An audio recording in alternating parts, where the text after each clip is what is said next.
Hello guys, आज की इस वीडियो में हम लोग इंजीनियरिंग मटेरियल्स जो हमारा सब्जेक्ट है, मैकेनिकल इंजीनियरिंग, सिविल इंजीनियरिंग और ऑटोमोबाइल इंजीनियरिंग वगैरह सब्जेक्ट्स का वगैरह ब्रांच का। तो उसका जो सब्जेक्ट इंजीनियरिंग मटेरियल है वो हम लोग आज से स्टार्ट करेंगे। तो ये जो इंजीनियरिंग मटेरियल है वो डिप्लोमा के सेकेंड ईयर सेमेस्टर थर्ड में दिया गया है, ये सब्जेक्ट है। तो इसका जो आज हमारा जो पहला चैप्टर है engineering materials and their properties का पार्ट वन हम लोग देखेंगे। तो सबसे पहले हम लोग इंट्रोडक्शन देखते हैं engineering materials and their properties chapter का। तो इंट्रोडक्शन में हम लोगों ने मैंने लिखा है यहाँ पर मटेरियल के बारे में, क्योंकि इस चैप्टर का नाम है इंजीनियरिंग मटेरियल। तो हम लोगों को सबसे पहले जो जानने का चीज़ है वो है मटेरियल क्या होता है। तो ए मटेरियल इज डिफाइंड, देखिए यहाँ पहले मैं बता दूं कि मटेरियल और मैटर दो अलग चीज़ें नहीं होती हैं, ये दोनों सेम चीज़ें होती हैं, इसलिए मैंने यहाँ डिफिनीशन में सेम लिख कर रखा है। तो a material is defined as anything that has mass and occupies space. और मैटर क्या होंगी? Anything that that occupies space and has mass is matter. दोनों का जो हमारा डिफिनेशन है वो सेम है। तो मटेरियल और मैटर क्या होंगी? दुनिया की हर एक वो चीज़, यानी हमारे आसपास पाने वाली हर वो चीज़ जिसका कोई मास हो और जो कुछ स्पेस हमारा जो है ऑक्यूपाई करे। मैं एग्जांपल ले सकता हूँ इस पेन के बारे में। तो क्या है, इसका कोई एक मास होगा, जब हम लोग इसका वेट करेंगे तो इसका कुछ ना कुछ तो मास आएगा, चाहे 30 ग्राम 40 ग्राम जो भी आए। और ये जो है हमारा एक स्पेस भी जो है, थोड़ा इतना स्पेस भी जो है ये रिकवर कर रहा है, ऑक्यूपाई कर रहा है। तो ये हमारा एक मैटर कहलाएगा। तो आगे हम लोग देखते हैं। मैंने यहाँ पे एक पॉइंट लिख रखा है, इंपॉर्टेंट पॉइंट है ये, आप लोग याद रखिएगा कि all living and non living things are made up of 5 elements. हमारे जो आसपास की जो भी living and non living things है वो मेनली 5 एलिमेंट से बनी होती हैं। पहला है एयर, वाटर, दूसरा है वाटर, तीसरा है अर्थ, चौथा है स्काई एंड पांचवा है फायर।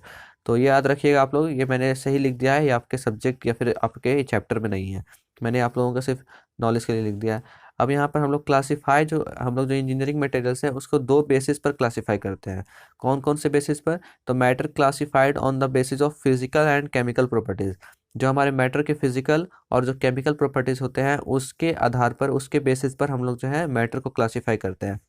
फिजिकल प्रॉपर्टी का हम लोग कह सकते हैं कि एक्सटर्नल प्रॉपर्टीज है, जो हम लोग ऊपर ऊपर से देख सकते हैं। केमिकल प्रॉपर्टीज जो इंटरनल प्रॉपर्टीज होगा, जो हम लोग लैब वगैरह में चेक करके देखते हैं। अब हम लोग स्टेट्स ऑफ मैटर के बारे में जानकारी लेते हैं। स्टेट्स ऑफ मैटर कितने होते हैं, कौन कौन से होते हैं और क्या होते हैं? तो स्टेट्स ऑफ मैटर मेनली तीन होते हैं, सॉलिड, लिक्विड एंड गैस। लेकिन तीन और भी होते हैं, प्लाज्मा, बोस आइंस्टाइन कंडेंसेट और फार्माइनिक कंडेंसेट। ये तीनों इतना ज़्यादा हमारे लिए अभी इंपॉर्टेंट नहीं है, हम लोगों के लिए तीन अभी पढ़ना जरूरी है। वैसे इंपॉर्टेंट तो तीनों है, ये तीनों भी हैं, लेकिन मैं इन चीज़ों के बारे में अभी डीपली नहीं जाऊँगा, मैं इनके ऊपर एक अलग से वीडियो बनाऊंगा। तो यहाँ पर मैं सबसे पहले सॉलिड के बारे में बताऊँ तो सॉलिड क्या होता है? सॉलिड वो होती है जिसका शेप भी फिक्स हो और जिसका वॉल्यूम भी फिक्स हो। जैसे आप लोग एक पेन का इसके एग्जांपल ले सकते हैं, तो इसका क्या है, एक शेप फिक्स है। अगर मैं इसको यहाँ रखूँ या कहीं भी रखूँ इसका शेप फिक्स ही रहेगा। और जिसका वॉल्यूम है, इसका जो वॉल्यूम जितना भी हो हम लोग अगर फाइंड करें तो वो भी फिक्स ही रहेगा, इसको कहीं भी मैं ले जाऊँ या कहीं भी इसको रखूँ। एग्जाम्पल आप लोग ले सकते हैं किसी भी ग्लास, टेबल, किसी भी चीज़ का जो एक सॉलिड है। दूसरा है लिक्विड। लिक्विड वही होगा जिसका वॉल्यूम फिक्स होगा, लेकिन वॉल्यूम तो फिक्स होगा लेकिन उसका शेप फिक्स नहीं होगा।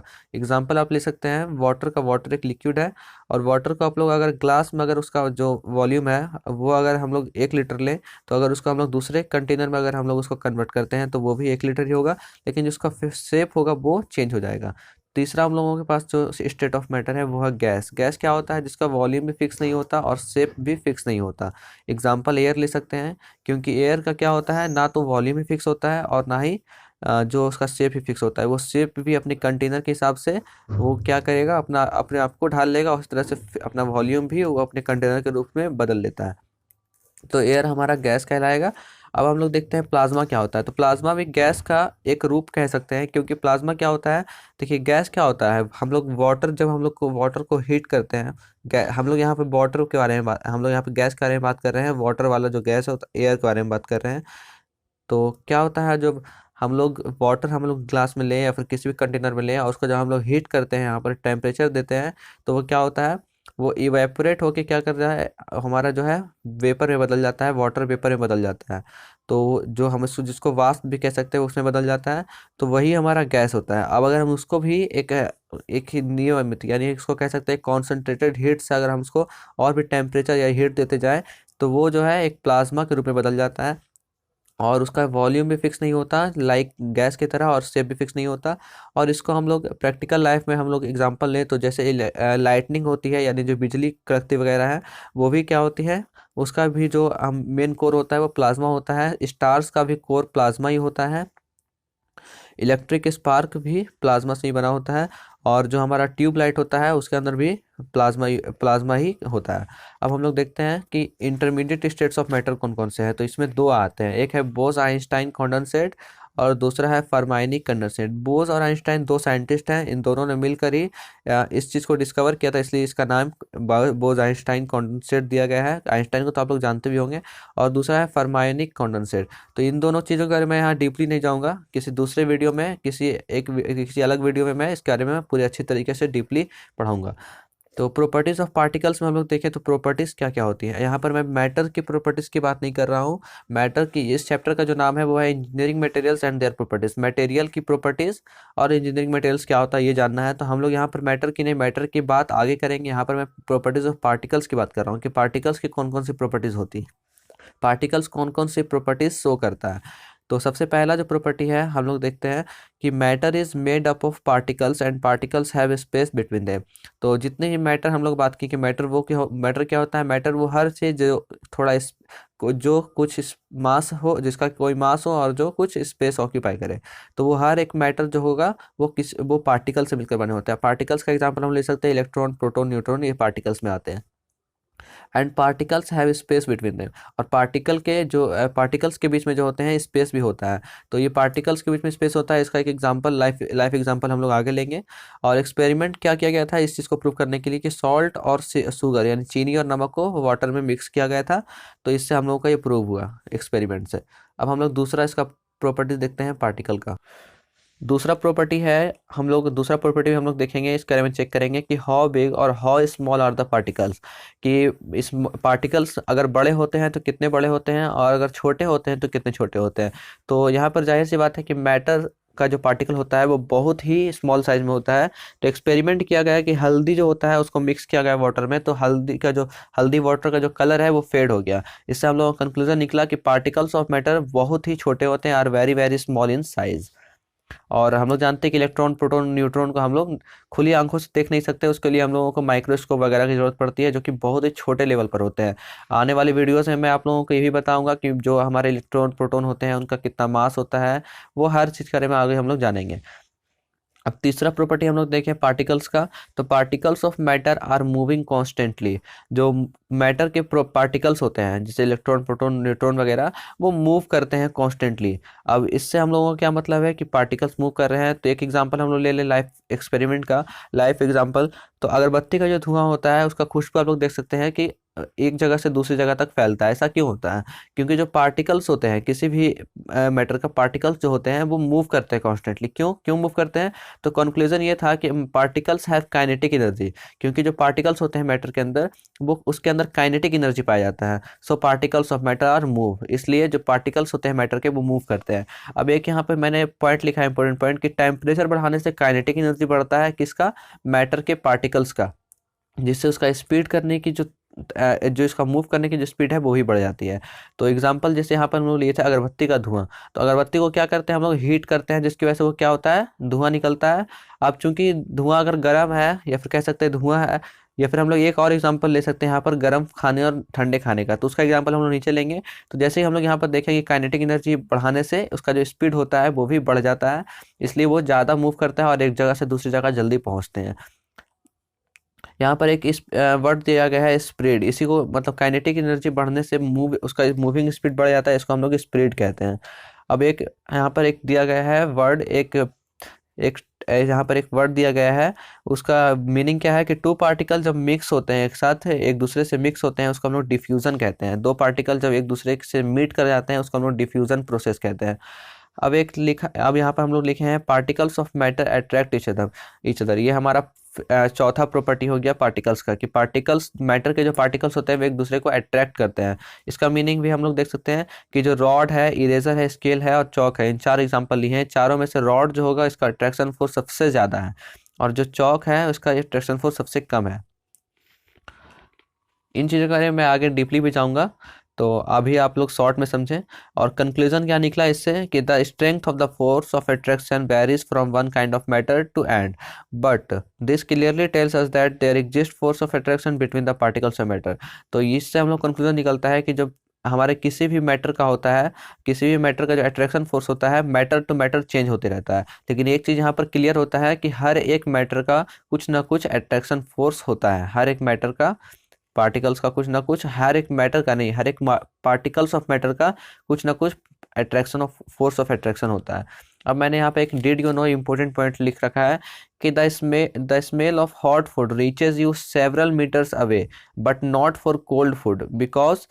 तो यहाँ पर मैंने लिखा है कि जो गरम खाने होती हैं, जैसे कि गरम कोई भी चीज़ आप लोग ले सकते हैं, उसकी जो सुगंध होती है, उसका जो खुशबू होता है वो आप लोगों का जो दूर तक भी पहुंच जाता है, लेकिन वही बात करें अगर ठंडे खानों का तो उसका दूर तक नहीं पहुंच पाता है उसका स्मेल। ऐसा क्यों होता है? ऐसा इसलिए होता है क्योंकि खाना गर्म होने पर उसका टेम्परेचर हाई होता है, और मेरा खाना क्या है, एक मैटर है, और मैटर किससे बने होते हैं, पार्टिकल से। तो अगर हम लोग पार्टिकल्स को हीट करें, यानी जो खाना वो गर्म है, तो उसका जो टेम्परेचर है वो हाई है, इसकी वजह से उसका काइनेटिक एनर्जी हाई होगा, इसकी वजह से वो स्पीड से मूव करेगा, इसी वजह से वो दूर तक यानी कि सेवरल कई कई दूर कई कई मीटर्स तक हमारे हमारे जो हम उसका स्मेल जो है हमारे पास आ जाता है। वहीं ठंडे खाने का, क्योंकि उसका जो पार्टिकल्स है, उसका जो पार्टिकल्स में हीट कम है, टेम्परेचर कम दिया गया है, हीट कम दिया गया है, जिसकी वजह से उसका काइनेटिक एनर्जी भी कम है, इसलिए वो दूर तक नहीं पहुंच पाता है। तो अगर जो आगे जो हम लोगों ने पार्टिकल्स का जो प्रॉपर्टी देखा था, जो तीसरा प्रॉपर्टी देखा था, उसको मैंने यहाँ पे प्रूव कर दिया, और आप लोगों को एक लाइफ एग्जांपल भी दे दिया। तो यहाँ पर बिकॉज वही चीज़ लिखा हुआ इंग्लिश में कि particles in matter are constantly move, इस वजह से।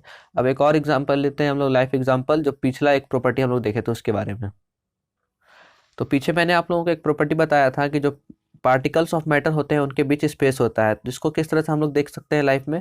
तो एयर डाइवर, जो तैराक होता है, जो तैरता है, वो a diver is able to cut through water in a swimming pool, which property of matter does the this observation show. तो एक तैराक जो होता है वो पानी को कट करते हुए वो आगे की तरफ थ्रू होता है, बढ़ता है, तो वहां पर कौन सा प्रॉपर्टी यूज हो रहा है, प्रॉपर्टी वो यूज हो रहा है जो हम लोग बताए थे आगे में कि matter has space between them, क्योंकि मैटर के बीच में स्पेस होता है जिसकी वजह से वो आगे उसको पानी को कट करते हुए आगे बढ़ सकता है। अब हम लोग हिस्ट्री ऑफ पार्टिकल्स देखते हैं या हिस्ट्री ऑफ मटेरियल्स देखते हैं, हिस्ट्री ऑफ पार्टिकल्स नहीं, हिस्ट्री ऑफ मटेरियल्स देखते हैं, मटेरियल्स का हिस्ट्री क्या है। तो यहाँ पर मैंने लिख रखा है कि द नीड फॉर शेल्टर यानी शरण स्थान यानी रहने वाली जगहों के लिए जो हमारी मटेरियल्स की खोज स्टार्ट हुई थी। तो द नीड फॉर शेल्टर यानी शरण स्थान has started the need for materials. तो जब शेल्टर यानी शरण लेने के लिए जब स्थान स्थान खोजने की जब समय जब जरूरत थी, तब उस टाइम मटेरियल्स की धीरे धीरे स्टार्ट हुई थी खोज। लेकिन after development of science and technology the need for different materials was experienced. लेकिन जैसे जैसे हमारे पास साइंस और टेक्नोलॉजी डेवलप हुई, वैसे वैसे जो नए नए मटेरियल्स हैं, जो डिफरेंट डिफरेंट मटेरियल्स हैं, उनकी जो नीड पड़ी, उनकी एक्सपीरियंस करने की नीड पड़ी। तो यहाँ पे एक इम्पोर्टेंट पॉइंट लिख रखा है मैंने कि the beginning of 20th century, जब 20th सेंचुरी की शुरुआती दौर थी, तो उस समय जो है एक बहुत ही बड़ा जो मटेरियल्स का खोज स्टार्ट हुआ था। तो gave birth to a new age of materials. उस समय कौन कौन से मटेरियल्स बहुत ज़्यादा हमारे जो है बहुत ज़्यादा काम में एक्सटेवली यूज़ हो रहे थे, उनमें था during the period steel, aluminium, copper and plastics वगैरह डेवलप्ड। तो 20th सेंचुरी के जो स्टार्टिंग में थी, बिगनिंग में थी, इन चार पांच जो मेटल्स हैं इनका खोज भी हुआ था और इनका एक्सटेंसिवली यूज़ हुआ था। दे वेयर मोर एक्सटेंसिवली यूज्ड, क्योंकि जो आज भी ये बहुत ज़्यादा यूज़ होने वाले जो हमारे मटेरियल्स हैं, स्टील, एल्यूमिनियम, कॉपर, प्लास्टिक वगैरह। आप लोग देखते हैं कि जितने भी बर्तन होते हैं, जितने भी अटेंसिल्स होते हैं, वो स्टील के बने होते हैं, एल्यूमिनियम के बने होते हैं, कॉपर के भी तार देख सकते हैं आप लोग, प्लास्टिक के तो लगभग हर चीज़ें भी आप लोग देख सकते हैं। तो ये बहुत ही उस समय डेवलप हुई थी, बिगनिंग ऑफ 20th सेंचुरी, और इनका बहुत ही एक्सटेंसिवली बड़े पैमाने पर यूज़ हो रहा था, आज भी होता है। But the most recent exciting development like polymers, ceramics are materials used in electronic and computer. लेकिन आजकल के जो मतलब हम लोग कहें कि जो रिसेंटली जो हमारे मटेरियल्स खोज हुए हैं, डेवलप हुए हैं, उनमें से आते हैं polymers, ceramics and material, polymers, ceramics और कई तरह के और मटेरियल्स हैं। उनका जो यूज़ होता है इलेक्ट्रॉनिक्स, कंप्यूटर बनाने में होता है, इस तरह की चीज़ों को मैन्युफैक्चर करने में यूज़ होता है पॉलीमर्स, सिरामिक्स वगैरह का। इस तरह के material used in engineering arc. तो जो मटेरियल्स यूज होते हैं इंजीनियरिंग में उसको हम लोग इंजीनियरिंग मटेरियल कहते हैं। तो materials used in engineering are called as engineering material. तो आप लोगों का ये कन्फ्यूजन में दूर हो गया कि इंजीनियरिंग मटेरियल किसे कहते हैं। मटेरियल तो हमारे वही होंगे जिसका कोई मास हो और जो स्पेस ऑक्यूपाई करे, लेकिन वही मटेरियल्स इंजीनियरिंग में यूज़ किए जा रहे हैं, कोई भी मटेरियल को हम कह रहे हैं यहाँ पर जो इंजीनियरिंग में यूज़ हो रहे हैं उसको हम लोग इंजीनियरिंग मटेरियल कहेंगे। यहाँ पर मैंने एक इम्पोर्टेंट पॉइंट लिख रखा है कि recent advances in computer technology has made design engineering very sophisticated. मतलब जो हमारे कंप्यूटर टेक्नोलॉजी है आज के दौर के रिसेंट एडवांट वो हमारे लिए एक जो हमारे एडवांस कंप्यूटर टेक्नोलॉजी है वो एक हमारे लिए बहुत ही सोफिस्टिकेटेड प्रगतिशील साबित हुए हैं इंजीनियरिंग के लिए, इंजीनियरिंग डिज़ाइन के लिए। ठीक है, तो आई होप आप लोगों को ये वीडियो पसंद आया होगा। ये हमारा पार्ट 1 था चैप्टर 1 का इंजीनियरिंग मटेरियल्स का। और इंजीनियरिंग मटेरियल्स का लगभग मैं हर एक टॉपिक को मैं टच करूंगा, हर एक टॉपिक को मैं पढ़ाऊंगा। तो पार्ट और सब्जेक्ट जो चैप्टर वाइज चैप्टर है मैं आप लोगों को पढ़ाऊंगा। तो अगर आप लोगों को ये वीडियो पसंद आया है तो प्लीज़ वीडियो को लाइक कर दें, और अगर आप लोग इसी तरह के वीडियोज़ देखना चाहते हैं तो इस चैनल को भी सब्सक्राइब करके बेल आइकन को भी प्रेस कर दें। So thanks for watching this video.